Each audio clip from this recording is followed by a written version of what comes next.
কেমন আছো তোমরা শিক্ষার্থী বন্ধুরা? আশা করি তোমরা সবাই ভালো আছো। আমি ভালো আছি।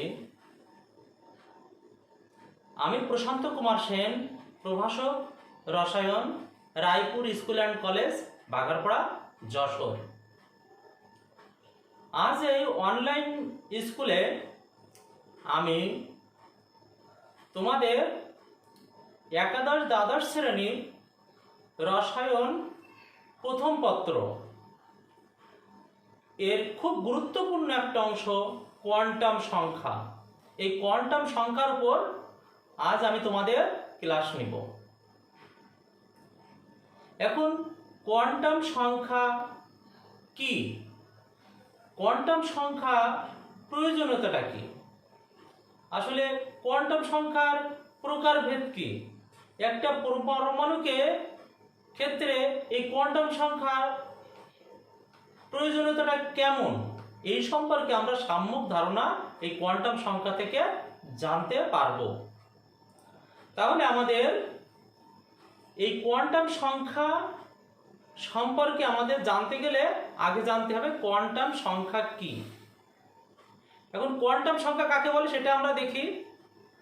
যে তাহলে আমরা কোয়ান্টাম সংখ্যার যে সংজ্ঞাটা হচ্ছে এমন, কোনো একটা পরমাণুকে সম্পূর্ণরূপে প্রকাশ করবার জন্য ওই পরমাণুতে যে ইলেকট্রনগুলো আবর্তন করতে থাকে বহিস্থ বিভিন্ন শক্তি স্তরে, সেই বহিস্থ শক্তি স্তরের কোন শক্তি স্তরটিতে ইলেকট্রন রয়েছে, কোন শক্তি স্তরে ইলেকট্রন আবর্তন করছে, তাহলে এই শক্তি স্তর বিষয়ক যে রাশিটা,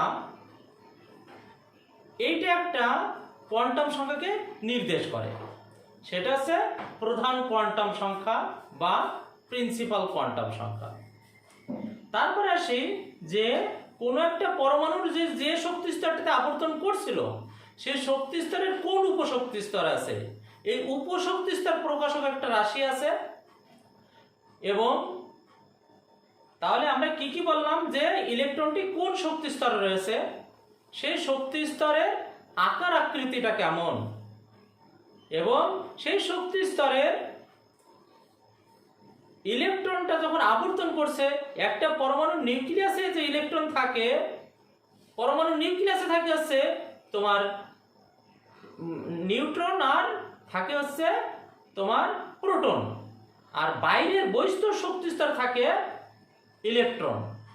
এখন এই যে ইলেকট্রনগুলো কিভাবে আবর্তন করছে, অর্থাৎ তার এই চৌম্বকীয় যে প্রকৃতিটা, অর্থাৎ দিকবিন্যাস, এই দিকবিন্যাস প্রকাশক একটা রাশি। তাহলে আমরা তিনটে রাশি পেলাম।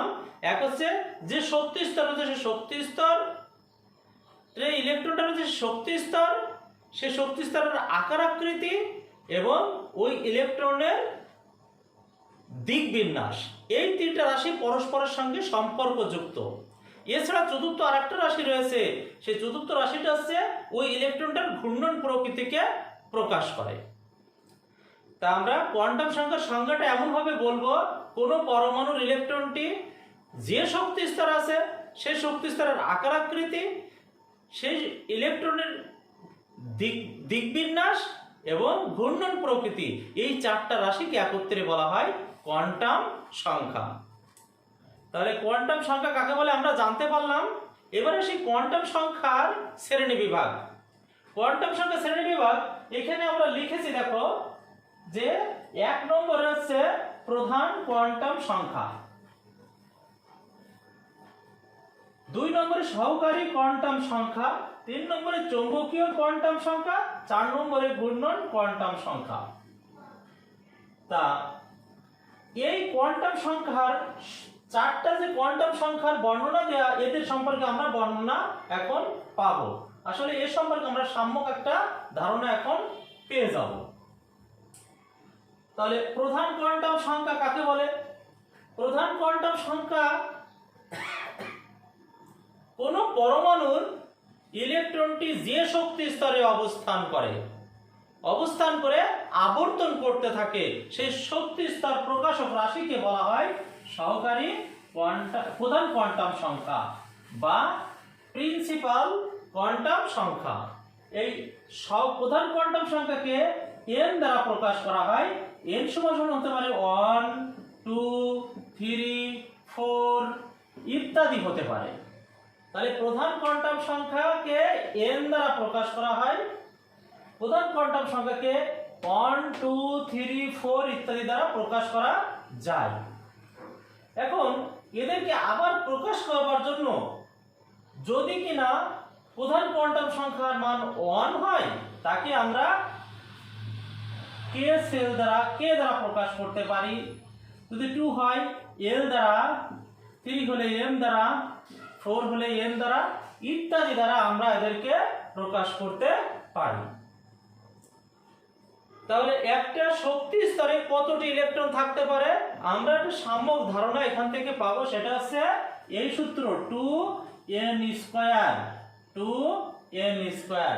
এখন n সমান সমান যদি 1 হয় তাহলে ইলেকট্রন সংখ্যা 2 ইনটু 1 স্কয়ার সমান সমান 2। প্রথম শক্তি স্তরে দুইটা ইলেকট্রন থাকে। n সমান সমান যদি 2 হয় সেক্ষেত্রে 2 ইনটু 2 স্কয়ার সমান 2 করে 4 আর 2 8, 8টা ইলেকট্রন আছে। n সমান সমান যদি 3 হয় 2 ইনটু 3 স্কয়ার সমান 3 দিকে 9, 18 ইলেকট্রন। n সমান সমান 4 হলে 2 ইনটু 4 স্কয়ার সমান 16, 32। এইভাবে প্রথম শক্তি স্তরে ইলেকট্রন থাকতে পারে সর্বোচ্চ 2টা, দ্বিতীয় শক্তি স্তরে ইলেকট্রন থাকতে পারে সর্বোচ্চ 8টা, তৃতীয় শক্তি স্তরে ইলেকট্রন থাকতে পারে 18টা, চতুর্থ শক্তি স্তরে ইলেকট্রন থাকতে পারে সর্বোচ্চ 32টা। তাহলে আমরা প্রধান কোয়ান্টাম সংখ্যা সম্পর্কে মোটামুটি একটা ধারণা আমরা পেলাম। এবার আসি যে ওই যে শক্তি স্তরে ইলেকট্রনটা আবর্তন করছিল সেই শক্তি স্তরের আকার আকৃতিটা কেমন। এই আকার আকৃতি প্রকাশক রাশিকে বলা হয় সহকারী কোয়ান্টাম সংখ্যা বা সাবসিডিয়ারি কোয়ান্টাম সংখ্যা বা অ্যাজিমুথাল কোয়ান্টাম সংখ্যা। এখন প্রধান কোয়ান্টাম সংখ্যাকে আমরা n দ্বারা প্রকাশ করেছি, সহকারী কোয়ান্টাম সংখ্যাকে আমরা প্রকাশ করব l দ্বারা। প্রধান কোয়ান্টাম সংখ্যার সঙ্গে সহকারী কোয়ান্টাম সংখ্যার একটা সম্পর্ক আছে। কেমন সম্পর্ক সেটা আমরা দেখি।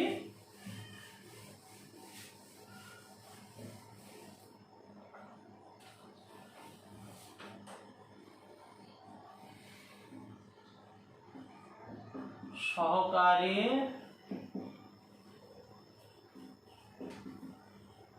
কোয়ান্টাম সংখ্যা। তাহলে সহকারী কোয়ান্টাম সংখ্যা কি? যে শক্তি স্তরে ইলেকট্রন আবর্তন করছে সেই শক্তি স্তরে আকার আকৃতি কেমন হবে। এক্ষেত্রে সহকারী কোয়ান্টাম সংখ্যাকে l দ্বারা প্রকাশ করা হয়। এই সহকারী কোয়ান্টাম সংখ্যার সঙ্গে প্রধান কোয়ান্টাম সংখ্যার একটা সম্পর্ক আছে। সম্পর্কটা এরকম 0 সহ n-1 পর্যন্ত হয়। দেখো n এর সঙ্গে l এর সম্পর্ক, l হচ্ছে সহকারী কোয়ান্টাম সংখ্যা আর n হচ্ছে প্রধান কোয়ান্টাম সংখ্যা। আমরা যদি দেখি n সমান সমান যদি 1 হয় l সমান সমান হবে কত?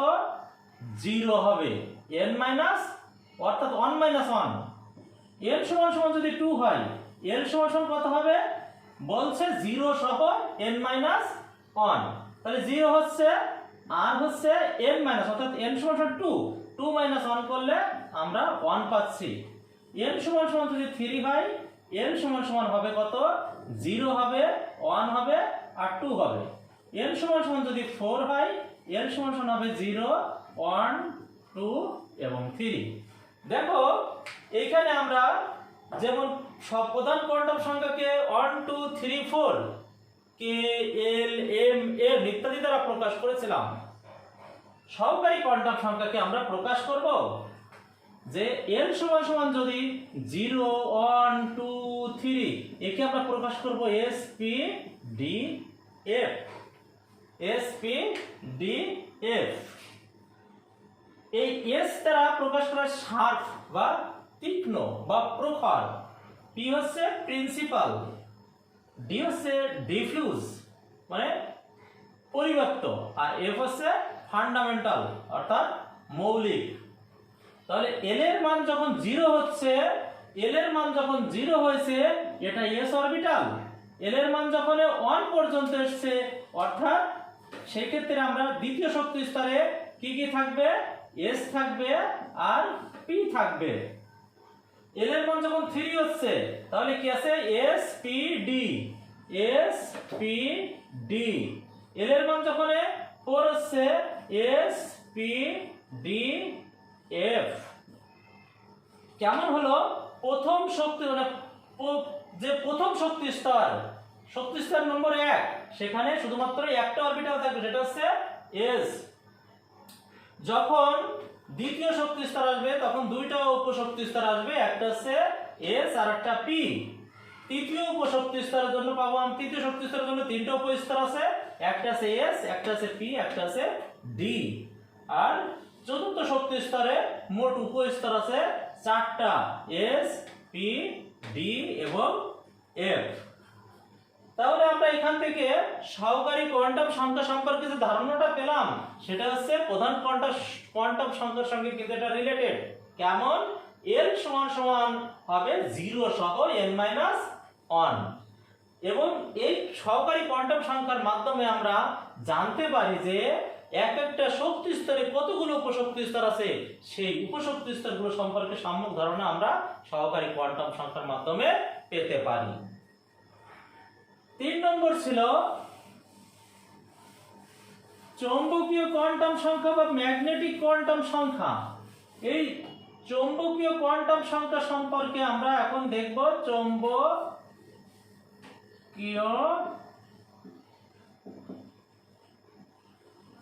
কোয়ান্টাম সংখ্যা। অর্থাৎ একটা পরমাণুর নিউক্লিয়াসে তো ধনাত্মক চার্জ বিশিষ্ট প্রোটন রয়েছে, আর বাইরের কক্ষপথগুলোতে ইলেকট্রনগুলো সতত আবর্তনশীল রয়েছে। যেহেতু ধনাত্মক চার্জ কেন্দ্রে আর বাইরে ঋণাত্মক চার্জ, এরা পরস্পর বিপরীতধর্মী হওয়াতে ওই নিউক্লিয়াসকে কেন্দ্র করে ইলেকট্রনগুলো যখন আবর্তন করতে থাকে তখন ওদের ভিতরে একটা চৌম্বক ক্ষেত্র সৃষ্টি হয়। আর এই চৌম্বক ক্ষেত্র সৃষ্টি হওয়ার ফলে তারা একটা দিকবিন্যাস অর্জন করে। সেই দিকবিন্যাসটা ত্রিমাত্রিক ভাবে, যেমন এক্স ওয়াই জেড, এইভাবে আমরা এদেরকে দেখি। এই চৌম্বকীয় কোয়ান্টাম সংখ্যার সঙ্গে আবার সহকারী কোয়ান্টাম সংখ্যার একটা সম্পর্ক রয়েছে। এখন দেখি চৌম্বকীয় কোয়ান্টাম সংখ্যার সঙ্গে সহকারী কোয়ান্টাম সংখ্যার রিলেশনটা কেমন। সেই রিলেশনটা হবে, চৌম্বকীয় কোয়ান্টাম সংখ্যাকে এম দ্বারা প্রকাশ করা হয়, আর এম সমান সমান হবে 0 সহ প্লাস মাইনাস এল। তাহলে সহকারী কোয়ান্টাম সংখ্যার সঙ্গে ম্যাগনেটিক কোয়ান্টাম সংখ্যার সম্পর্ক হবে 0 সহ প্লাস মাইনাস এল। অর্থাৎ এল এর মান যত হবে এম এর মানও তত হবে, তবে সেই মানটা হবে 0 সহ প্লাস মাইনাস মানে। আমরা পেয়েছি এল সমান সমান আমরা 0 পেয়েছি, তাহলে এম সমান সমান কত হবে, 0 হবে।